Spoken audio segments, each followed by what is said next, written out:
And we are back to What Did AI Say at VickyL-4AI on YouTube. Thank you so very much for coming back to the podcast. Gratitude is the attitude. Let's go ahead and jump right into this episode's question, episode number 109, and you're going to understand why I asked this question. Here we go. We're going to start with ChatGPT's answer. Explain soccer's unifying effect on the world and how the United States has been divided from that. Soccer, known as football in most of the world, is often described as the world's most unifying sport because it crosses barriers that many other activities do not. Why soccer unifies so many people? 1. Simplicity. Soccer requires very little equipment. A ball or even a makeshift ball.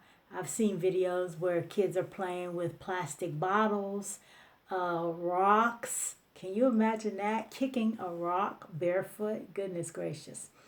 Let's continue. Open space and just a few players. Children in villages, cities, refugee camps, wealthy suburbs, and major capitals can all play essentially the same game. This accessibility creates a shared cultural experience across continents. 2. Global participation. Soccer is the most widely played and watched sport on earth. Events such as the FIFA World Cup attract billions of viewers from nearly every country.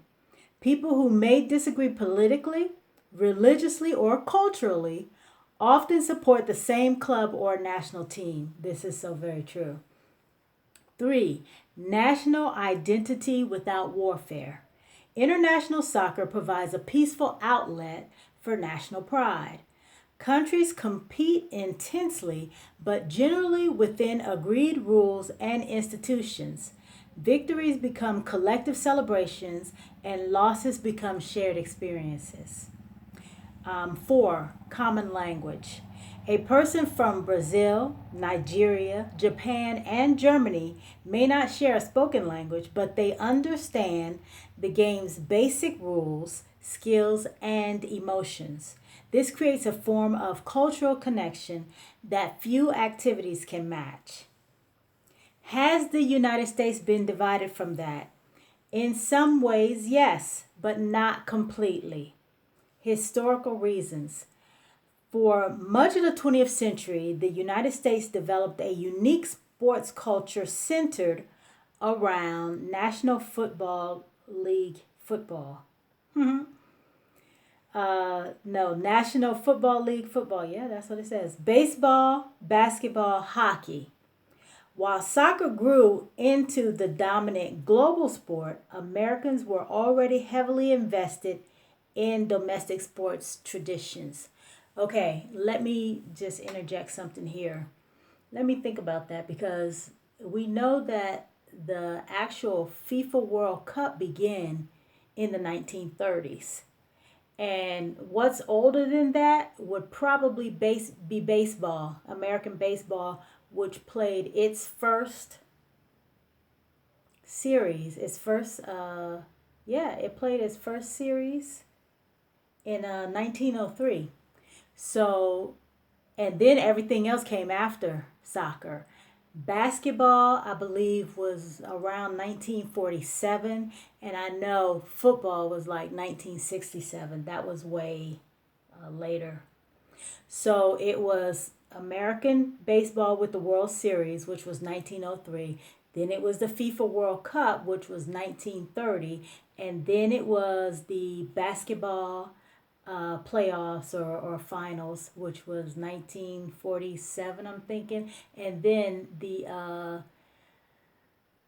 Super Bowl, which the first one was played in 1967. So I'm not really falling for the Americans were heavily invested in domestic sports because I think the only thing that was before soccer was baseball. So were Americans heavily invested in the baseball uh, I don't even know what that is called, just the baseball. What is it called? Did I jot that down anywhere? Let's see. I want to say the World Series, baseball World Series, which in all actuality is not a World Series. So that kills me. I'm not gonna do a no allows on that. But anyway, you get where I'm coming from. Okay, so yeah, so I can't completely agree with that statement because Americans were heavily invested maybe in baseball and just for the World Series, but I mean soccer was still there. So okay, let's continue. The US is large and relatively self-contained. This is true. American sports leagues became enormous businesses with their own championships, their own stars, and their own traditions. This is true as well.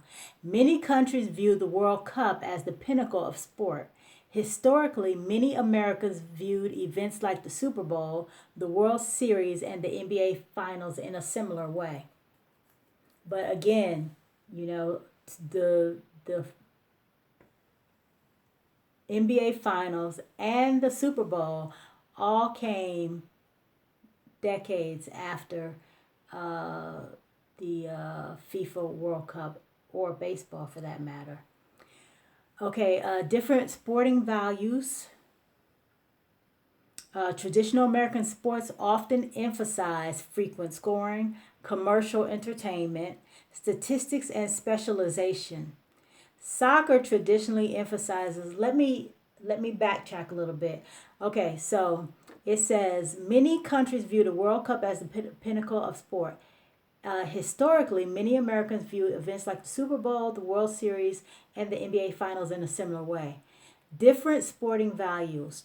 Traditional American sports often emphasize frequent scoring, commercial entertainment, statistics, and specialization. That right there, I break that down. The frequent scoring, okay. The commercial entertainment, the fact that money can be made off of it is definitely a part of why soccer is not as popular. That is most definitely a part of it. And statistics and specialization. I think that when you draw people in to something that has so many rules and different plays and all of that, it's another way of conditioning people because I mean the more you know about something the less you want to give it up or stop watching it or whatever because and I mean it's the same as with a job as well. The more you know, the less you want to leave and have to learn something altogether new. And it's the same thing with computer systems because I mean I myself am going through that, having to learn Linux and all the different things. It's difficult to relearn or to have to learn something when something else works just fine. But sometimes it's also good to be able to know both. I'm not going to even say sometimes. I'm going to say most of the time, because you hear people all the time say you got to have a backup plan. You got to have a backup. You got to be able to do this. But then those same people, they don't have a backup plan for Windows. If and when Bill Gates and the Gates Foundation finally takes their tumble, people don't have any backup systems for this, and that's major. I mean, there's a lot of changes and a lot of things going on that we're not prepared for that we should be getting prepared for. So that really got off on a tangent there, but let's go. Let me rein myself back in, and let's get back to the matter at hand. We're talking about the sport of soccer, specifically the FIFA World Cup. Okay, soccer traditionally emphasizes continuous play, tactical patience, low scoring drama. This difference affected soccer's popularity in the United States for decades. Is that changing? Very much so. Of course it is, because now we have so many minorities. Well, hopefully we'll continue to have it, under this administration. They're being targeted and thrown in concentration camps and all of that. But because so many minorities came into the United States, they brought their love of soccer with them. So, and that's a beautiful thing. Okay, let's continue. So yes, it is changing very much. Soccer participation among American youth substantially since the 1970s. Soccer participation among American youth has grown substantially since the 1970s.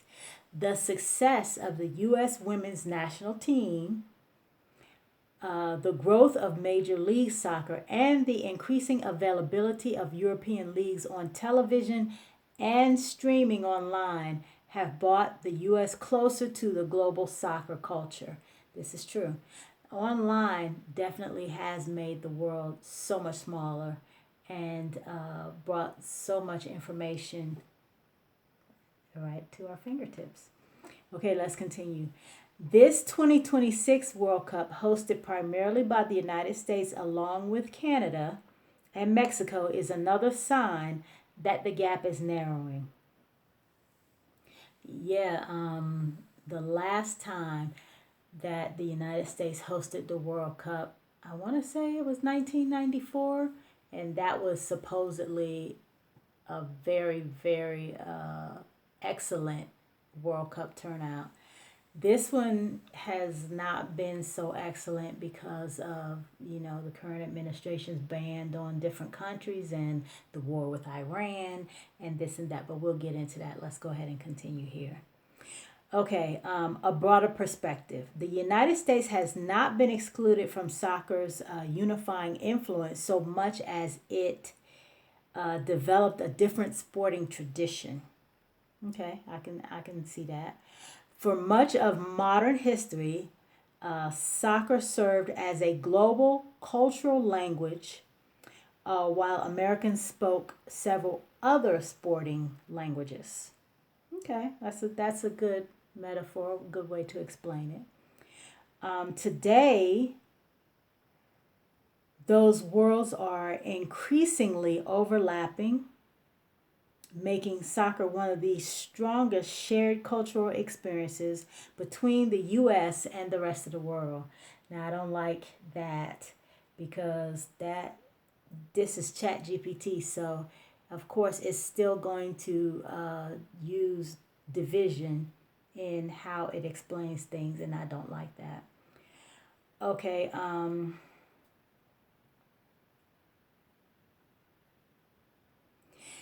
explain soccer's unifying effect on the world and how the United States has been divided from that.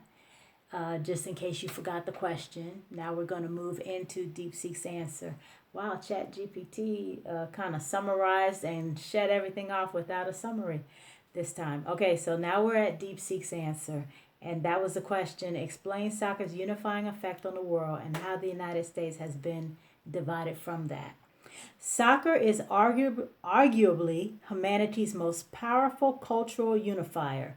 Its simplicity requires no expensive gear, making it the sport of the global majority.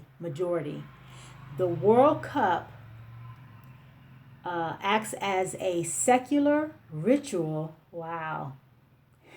That's something. Okay. During the 2005 Ivory Coast Civil War, Didier Drogba's plea for peace using his team's qualification actually halted hostilities temporarily. Usually that is what happens. The World Cup does halt hostilities, disagreements, and unrest while it's being played. It provides a shared tribal identity that transcends language, religion, and geopolitics, a rare global common ground. It's beautiful. However, the United States has historically stood as a glaring outlier among nations not entirely divided from the sport, but deeply divided over its cultural status. Here's why. One, historical path dependency. The U.S. codified its own major sports, baseball, gridiron football, basketball, during soccer's global rise in the late 19th century. Okay, that is very true. Okay, let's move on. By the time soccer became a global TV product, America already had a saturated, self sufficient sporting ecosystem deeply tied to collegiate and local identities. Two, the media and commercial mismatch. U.S. sports media is built on ad breaks, all about making money, timeouts, quarter breaks, and play stoppages. Soccer's continuous 45-minute halves disrupt this model, limiting commercial inventory. So, very true. One percenters can't make that much money. Consequently, major networks historically underinvested in broadcasting it, stifling mainstream cultural penetration compared to the NFL. Three, the cultural and class divide. Within the U.S., soccer suffers a paradoxical identity split. Suburban pay to play. It is largely a youth participation sport for middle class families, but the costly travel team system excludes inner city and rural kids, preventing it from becoming the blue collar sport it is globally. That's unfortunate. Immigrant versus nativist signifiers.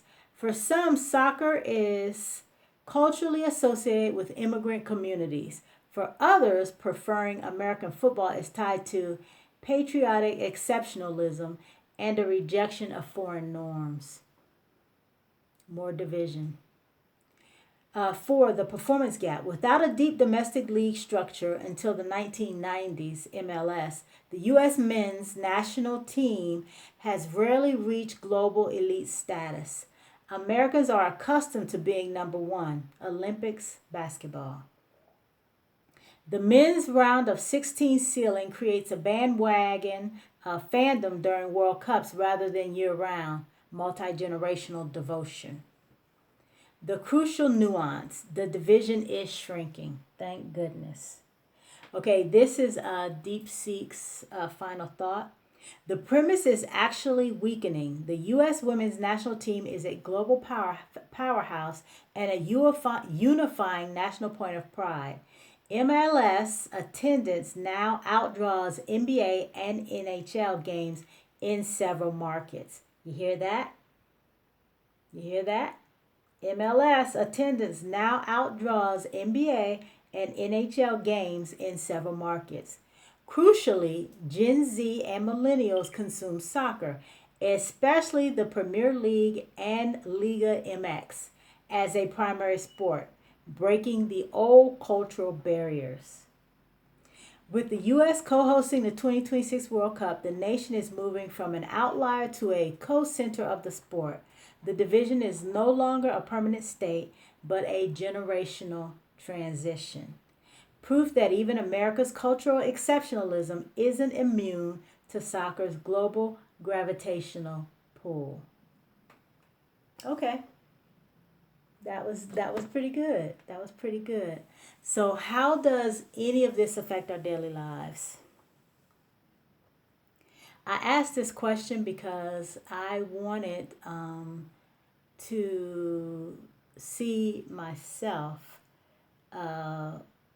what AI had to say about why so many in the U.S. are divested from soccer, or so many, Americans are divested from soccer. And I think that both of those gave us a pretty good picture of why. And I mean, even though Chatgpt was attempting to allude that all of our major sports were established before the World Cup became the World Cup. That is not the case. Only baseball, the baseball World Series was established before the FIFA World Cup. So I believe, like it broke down because of the 45-minute continuous play of the sport. Not a lot of commercial breaks, not a lot of money to be made, and I believe that uh, everything in or the mindset of many people in the U.S. is that money is first and foremost, and that's unfortunate. So, you lose out on so many good things when money becomes your main factor for everything. So, hopefully, with the experience that we're currently going through, we're able to change our mindsets in reference to that. Also, uh, just if you haven't already and you get an opportunity, watch some of the World Cup matches and the visions of the people in the stands. It's just so beautiful. There are some African teams that are doing so great, and their fans are awesome.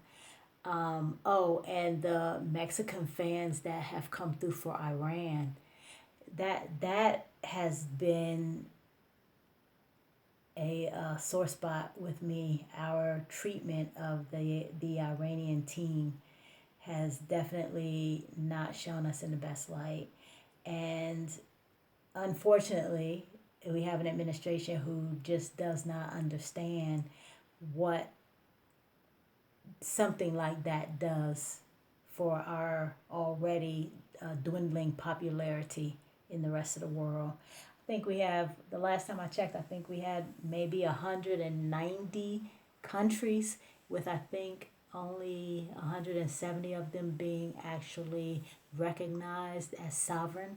Something like that, something around that. I could be wrong, but I think I'm in the ballpark. Sometimes information gets all jumbled up in my head, but I'm pretty sure I'm in the ballpark. But that after what we have done, bombing schools and hospitals and innocents, and then the team still shows up to play, and they're being treated as they're being treated. It's just not a good look, especially since what I read about the 1994 World Cups that were hosted in the United States were supposedly such a huge success and really propelled us to the rest of the world as great, because we were able to put on such a wonderful World Cup, and everybody came and everybody watched and everybody saw the joy and the celebration. I was hoping that we could do that again for this one, but it was not meant to be. And hopefully, the rest of these games will go without any more interference. I know that a famous referee was not allowed in because of his associations. The entire Iranian team, from their coaches to their trainers, etc., weren't allowed to come in for whatever reason. I mean, it's like, that is one thing that the World Cup is known for, is that all of the bull is put on pause while this is going on. And we did not do that. We did not do that in this case. And so that's going to reflect negatively. So, like I said, hopefully the games turn out to be great and no more major interruptions or major distractions from the beauty of the world, or of the FIFA World Cup. Maybe we can salvage it. We shall see. Okay, let's go ahead and move on to our, what is it going to be? Our positive saying for today. Let's see what it is. Let's see what it is.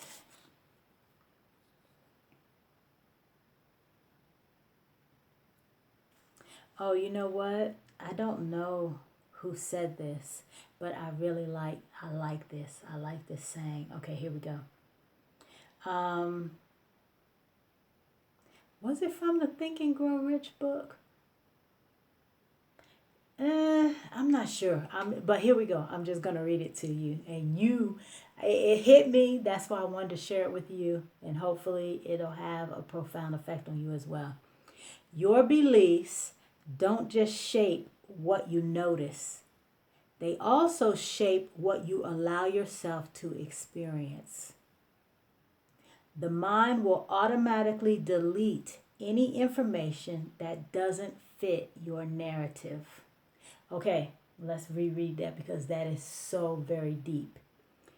Your beliefs don't just shape what you notice, they also shape what you allow yourself to experience. The mind will automatically delete any information that doesn't fit your narrative.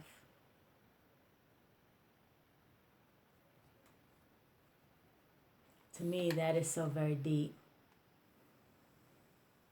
And every time I read it, it always reminds me, above all else, to keep an open mind and be able to listen to opposing opinions, opposing arguments, opposing observations, because what I have noticed in my own experience is that the more open I am to the different information, the more understanding I gain. Because just thinking one thing and not having the information to support it, that's not going to fly anymore. We've got to start doing the research, critical thinking, and putting it all together so that we can find our own truth and are not so easily led.